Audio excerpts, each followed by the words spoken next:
Muy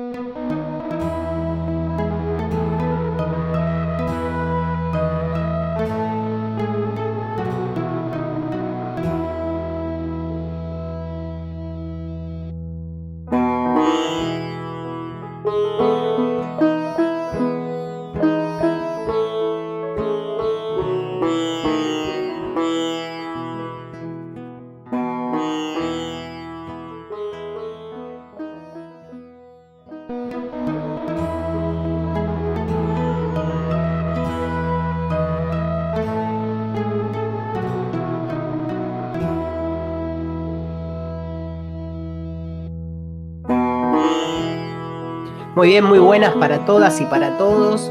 En este caso estamos aquí para compartir un momento muy especial porque les voy a proponer hacer un viaje. Un viaje diferente, un viaje distinto porque en esta época de pandemia no estamos autorizados para salir a pasear, para ir a otros lugares, pero en este caso vamos a poder viajar a través de la literatura. Les propongo viajar a una cultura y a un lugar increíble como es Japón y hacerlo mediante su literatura y en especial sobre su poesía.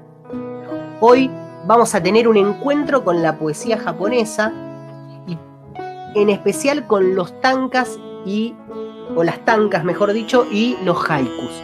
Dos formas de poesía japonesa muy, muy interesantes. Para entender esto y para poder abocarnos al estudio del tanka, de las tankas y de los haikus, vamos a tener que primero tener muy claro un concepto dentro de la literatura y dentro de, más particularmente, del género lírico, es decir, el género de la poesía, cómo es el concepto de la métrica. ¿Qué es la métrica? La métrica tiene que ver con la medida, la dimensión, la medida, la extensión de los versos que tienen los poemas. Cada una de las líneas que tiene un poema se denomina verso. Y ese verso, normalmente, para que funcionen otras cuestiones dentro del poema, por ejemplo, la rima, necesita tener una determinada medida o extensión. Vamos a tomar como ejemplo, para explicar cómo hago para darle o para contabilizar la métrica de un poema de José Martí, ¿sí? Una estrofa de un poema. Esta estrofa tiene 4 versos, cada una de las líneas del poema son los versos.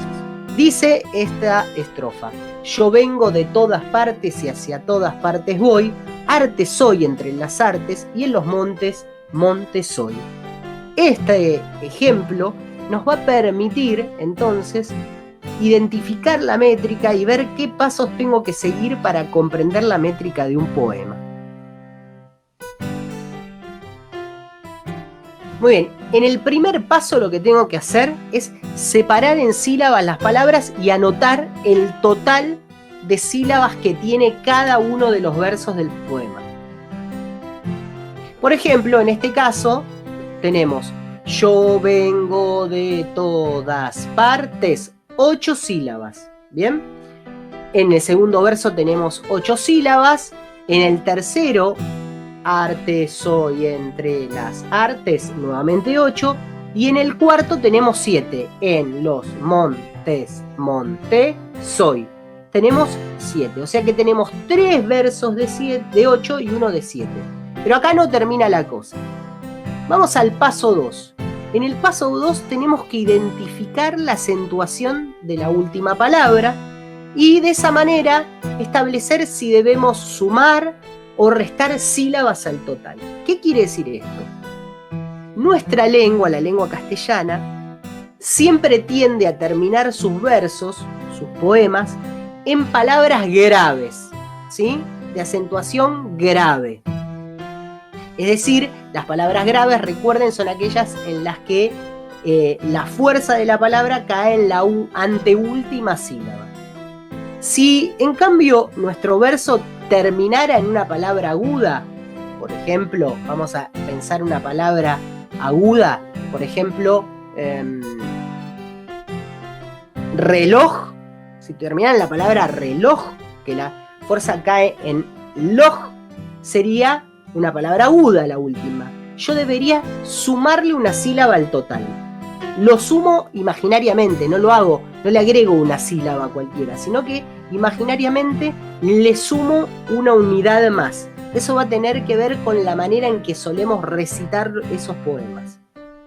Si la palabra final es grave, va a quedar igual, no le voy a sumar ni le voy a restar.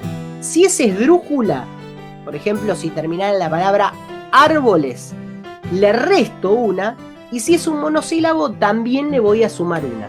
Tengo que seguir estas reglas, básicamente. Entonces, si yo aplico estas reglas al caso que tenemos nosotros, vamos a ver que el segundo y el cuarto verso terminan en palabras que son monosílabos, porque voy y soy tienen una sola sílaba. Por lo tanto, lo que voy a hacer es sumarle de esta forma una sílaba más. ¿Qué nos pasa acá? Nos damos cuenta, recordemos que partes y artes son palabras graves, por lo tanto no suman ni restan. ¿Bien? Esto va a ocurrir, la mayor parte de las veces van a tener palabras graves, pero nos puede tocar cualquiera de las otras tres opciones, ¿no? Agudas, esdrújulas o monosílabos. Muy bien. Una vez que yo veo esto, me doy cuenta que tengo 3 versos que tienen la misma medida, que tienen 8 sílabas, y uno que tiene 9. ¿Bien? Como evidentemente este poema es octosílabo, es decir, que se busca que todos sus versos tengan 8 sílabas, tengo que aplicar aquí alguna de las herramientas que tiene el poeta para cambiar la manera de recitar, ¿bien? La manera de expresar el poema. Y aquí tenemos unas herramientas, de las cuales vamos a ver 2. La primera que vamos a ver se denomina sinalefa. ¿Bien? ¿Qué es la sinalefa? Bueno, dice la definición. La sinalefa es la unión de la vocal o vocales finales de una palabra con la vocal o vocales iniciales de la siguiente. De modo que forman una única sílaba tanto a efectos fonéticos como métricos. ¿Bien? Y acá nos da este ejemplo. Y antes de morir me quiero echar mis versos del alma, también un ejemplo de José Martí, y ven que tenemos el primer verso que termina en 9, y yo quiero que llegue a 8. Entonces lo que hago es aplicar la sinalefa en este caso. Esta I, ustedes me dirán, no es una vocal, es una consonante. Sin embargo, cuando yo pronuncio y digo y antes, lo que estoy haciendo es hacer el sonido de la vocal I. Por eso la Y o la Y se considera una vocal en este contexto, ¿sí? En este contexto donde suena como una I. Entonces, fíjense que si yo aplico la regla de la sinalefa y uno esta I con la A, voy a decir y antes de morirme quiero. Y voy a tener las 8 sílabas que necesito. Por eso, esta sería una sinalefa. ¿Bien? Otra regla que puedo aplicar es la de la diéresis, que es algo así como algo al revés que la sinalefa. Fíjense, ¿qué es la diéresis? Es la separación de las 2 letras o 2 vocales de un diptongo, ¿sí? En 2 sílabas distintas para provocar un efecto en la medida de los versos, ¿no? Fíjense el ejemplo que tenemos acá. Acá tengo un verso de un poema que yo quiero que tenga 11 sílabas, que sean decasílabos. Y cuando miro este verso, encuentro que dice negras violas, blancos alelíes. Entonces me doy cuenta que no puedo llegar a 11. Sin embargo, si utilizo la diéresis, sí, ¿no? Entonces tengo negras, violas, blancos, alelíes. Y logro tener 11. Entonces, para lograr empatar la medida del verso, lo que yo puedo hacer es utilizar la diéresis o utilizar la sinalefa. Entonces, volviendo a nuestro ejemplo, donde habíamos separado en sílabas, donde habíamos aplicado las reglas de la medida por la fonación de cada verso, debemos ahora realizar la sinalefa, el hiato o la diéresis para ver si nuestra nuestra medida del verso se puede adaptar. Y en este caso, en el tercer verso, que es donde tenemos nuestro problema, podemos aplicar aquí la sinalefa, ¿no? Y restarle de esta forma la sílaba que necesitamos. Entonces, repasando, ¿cómo hago para encontrar la métrica? Primero separo en sílabas, luego me fijo en la vocal, en la palabra final para ver en qué fuerza, en qué parte de la palabra cae la fuerza, si es aguda, grave, esdrújula o monosílabo, y le aplico las reglas de sumar o restar sílabas. Y por último realizo sinalefa o diéresis en el caso en que sea necesario. Aprendiendo esto, sabiendo cuáles son los distintos pasos que tenemos para aplicar en la medida, vamos a poder entonces realizar nuestro viaje a la poesía japonesa para conocer las tankas y los haikus. Vamos hacia allá.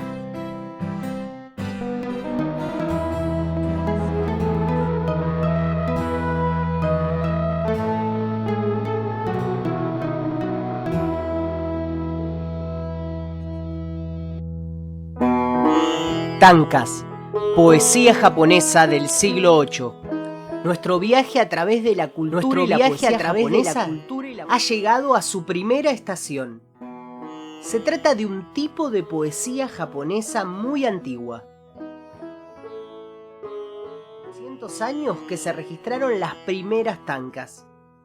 Y según cuentan algunos autores, su principal utilidad era la de transmitir mensajes secretos entre amantes, narrando algo así como su experiencia amorosa con el otro. Las tankas están escritas en 2 estrofas seguidas sin interrupción y tienen una particularidad respecto a su forma. Toda tanka tiene 5 versos. Y estos versos tienen distintas medidas, distinta métrica, como aprendimos hace un momento. El primer verso debe tener 5 sílabas, el segundo 7, el tercero 5 y el cuarto y el quinto también 7 sílabas, lo que es un total de 31 onshis o sílabas japonesas. Existen numerosas poetisas y numerosos poetas japoneses que han desarrollado este género. En su mayoría se trata de autores del siglo VIII. Les propongo entonces escuchar algunas tankas que seleccioné porque creo que son muy interesantes y nos pueden permitir pensar, disfrutar y sentir, como debe hacer toda buena poesía. Entonces, viajeros, abróchense sus cinturones y empezamos este viaje a través de las tankas japonesas. Tankas, poesía japonesa del siglo VIII. Adama Ishikawa. En el goteante rocío de la montaña que fatiga los pies, permanecí esperándote, mojándome con el goteante rocío de la mañana. Príncipe Otsu, que vivió en el año 663 a 686. Las estrellas pasan, la luna pasa, nubes azules pasan sobre las montañas hacia el norte. Los años se deslizan. Emperatriz Hitō, año 645 a 702.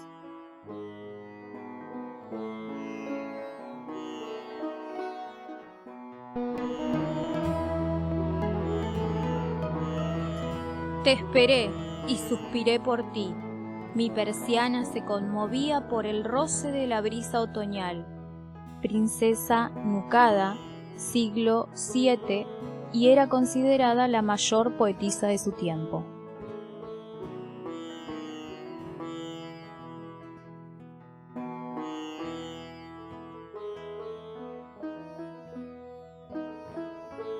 Mi enredado cabello no he de cortar.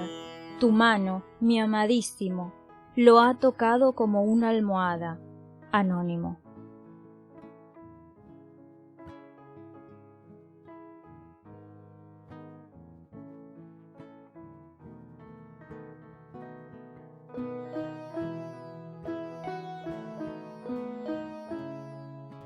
refiriéndose al trueno.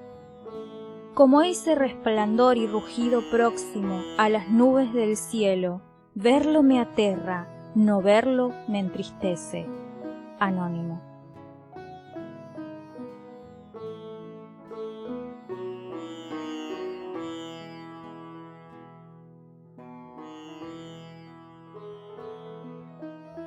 ¿Con qué comparar la vida de este mundo? La barca de remos que en la clara mañana se aleja sin dejar rastro.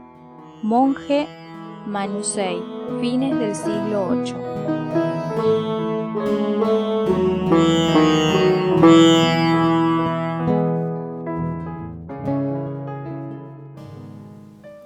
Y ahora les voy a contar un dato que seguro que no conocían. ¿Saben que hay tancas escritos por autores latinoamericanos en castellano? Bueno, como ha ocurrido con otros tipos de poemas y de poesías de diferentes partes del mundo, también en nuestras lenguas se han escrito varios tancas. Por ejemplo, el escritor argentino Jorge Luis Borges, en su libro El oro de los tigres del año 1972, publicó una serie de tancas de su autoría. ¿Qué les parece si conocemos algunos de ellos? Tancas de Jorge Luis Borges, 1972. Triste la lluvia que sobre el mármol cae, triste ser tierra, triste no ser los días del hombre, el sueño, el alba. Alto en la cumbre, todo el jardín es luna, luna de oro. Más precioso es el roce de tu boca en la sombra. Bajo la luna el tigre de oro y sombra mira sus garras. No sabe que en el alba han destrozado un hombre. Muy bien, viajeros, espero que hasta aquí su viaje haya sido placentero y que lo estén disfrutando. Es el momento de hacer una nueva parada, una nueva detención. En este caso, se trata de un tipo de poesía muy importante que ha sido leída y producida en todo el mundo, pero que es originaria de Japón. Quizá la conozcan. Se trata de los haikus. Al igual que como ocurría con los tankas, también los haikus tienen sus particularidades. Lo primero que hay que saber, y que es muy importante, es que todo haiku se basa en el asombro y la emoción que se produce en el poeta ante la realidad y la pura naturaleza. Siempre la naturaleza es la gran protagonista de los haikus. Digamos que el poeta en un haiku tiene que intentar capturar un instante.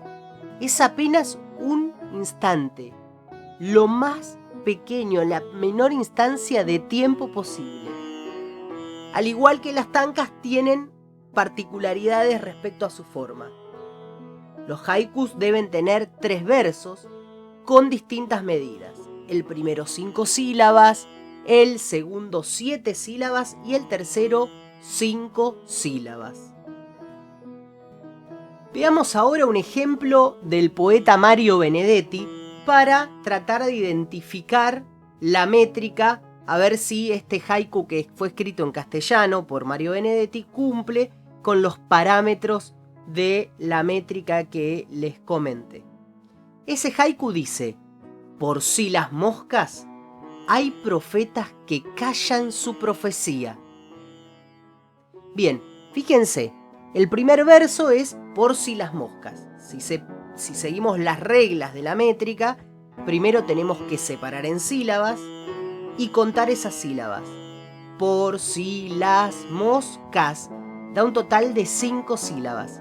Como la palabra moscas es una palabra grave, no debe sumarse ni restarse, y así consigo que mi primer verso cumpla con las 5 sílabas. El segundo verso es: hay profetas que callan. Separo en sílabas y cuento: hay profetas que callan. 7 sílabas. Callan también es una palabra grave. Consigo las 7 sílabas, no tengo que hacer nada, y de esa forma tengo la medida necesaria para el segundo verso. Y en el caso del último verso, que es su profecía, cuento su profecía y tengo 5 sílabas. Profecía es una palabra con hiato, ¿sí? Por lo tanto es una palabra grave y no debe sumarse ni restarse. Entonces consigo así también las 5 sílabas. Por lo tanto, este es un haiku, que tiene 3 versos. Su primer verso tiene 5 sílabas, el segundo 7 y el tercero 5. De esa forma cumple con los requerimientos de este tipo de poesía japonesa. Por supuesto, los japoneses han escrito en su propia lengua los haikus. Por eso cuando vemos a veces algunos haikus traducidos, nos parece que no respetan estas leyes de la métrica. Pero es simplemente porque no lo estamos leyendo en su lengua original, sino que estamos recibiendo una traducción. En cambio, en los haikus escritos en castellano, podemos observar y determinar si cumplen o no con el requerimiento de la métrica. Les propongo ahora que leamos y escuchemos distintos haikus de diferentes poetas y poetisas de Japón, de todas las épocas. Luego les quiero presentar otros haikus, en este caso de autores en lengua castellana, de autores latinoamericanos, muchos de ellos argentinos, que escribieron sus propios haikus. Haikus de poetisas y poetas de Japón. Bajo la lluvia de verano, el sendero desapareció. Yosa Buzón. Anoche cubrí mis hijos dormidos y el ruido del mar. Watanabe Akusen. El viento de otoño mueve la persiana de bambú y mi corazón. Hattori Ransetsu, 1654 a 1707. Se extingue el día, pero no el canto de la alondra. Matsuo Basho. Más rápido que granizo y más liviano que pluma, un pensamiento cruzó mi mente. Akiko Yanakiwara, 1878-1942. Mientras lo corto, veo que el árbol tiene serenidad.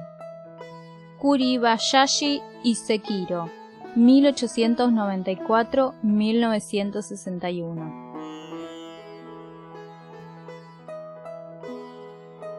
En el agua teme a su reflejo la luciérnaga. Densute Ho, 1633 a 1698. Va persiguiendo pétalos de cerezo la tempestad. Fujiwara no Teika, 1162 a 1241. El bote se aleja y forma un camino blanco, mi dolor y su huella. Akiko Yanakiwara, 1878-1942. Respirar es aspirar las voces claras de las cigarras en la noche. Kaneko Tota, 1919.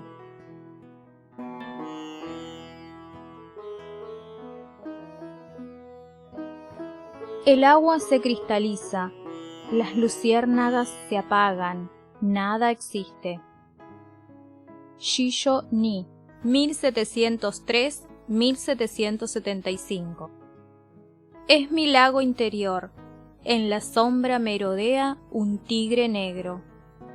Kaneko Tota, 1919. Haikus de autores latinoamericanos. La vasta noche no es ahora otra cosa que una fragancia. Jorge Luis Borges, en La Cifra, 1981. Algo me han dicho, la tarde y la montaña, ya lo he perdido. Jorge Luis Borges, en La Cifra, 1981. ¿Es un imperio esa luz que se apaga o una luciérnaga? Jorge Luis Borges, en La Cifra, 1981. Si no se esfuman, hay que tener cuidado con los fantasmas. Mario Benedetti en Rincón de Haikus, 1999. Los hombres odian, presumen, sueñan, pero las aves vuelan. Mario Benedetti en Rincón de Haikus, 1999. Lo peor del eco es que dice las mismas barbaridades. Mario Benedetti en Rincón de Haikus, 1999. El río quieto, un barco navegando sobre mis sueños. Lía Mierch. Entre los yuyos he perdido un amor, se ha vuelto grillo. Lía Mierch. Pasó el cartero, tan solo hojitas secas bajo mi puerta. Lía Mierch.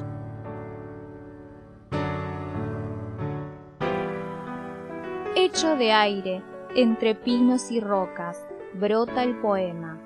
Octavio Paz. Todos hablaban, y el río a sus espaldas cantaba solo. Mariana Finocchieto y Raúl Fenoglio. ¿Es mi tristeza o es el viento quien hace llorar al sauce? Mariana Finocchieto y Raúl Fenoglio. Bueno, espero que hayan podido disfrutar tanto como yo de este viaje a través de la cultura japonesa, a través de los poemas, que hayan podido interesarse por toda la idea y la cosmovisión que plantean los haikus tankas, que hayan podido comprender esta inquietud por capturar un instante, que es algo tan propio del arte. Y bueno, de esta forma vamos a dar por cerrado este primer viaje que estamos teniendo.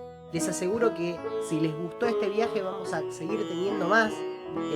Vamos a viajar por otros lugares, vamos a viajar por otras culturas, vamos a conocer otros destinos exóticos como este. Empezamos por el más alejado, que es Japón, y vamos a ir acercándonos, pero recorriendo todo el mundo a través de la literatura, a través de la cultura y a través de la poesía. Espero que lo hayan disfrutado y nos vemos en el próximo encuentro.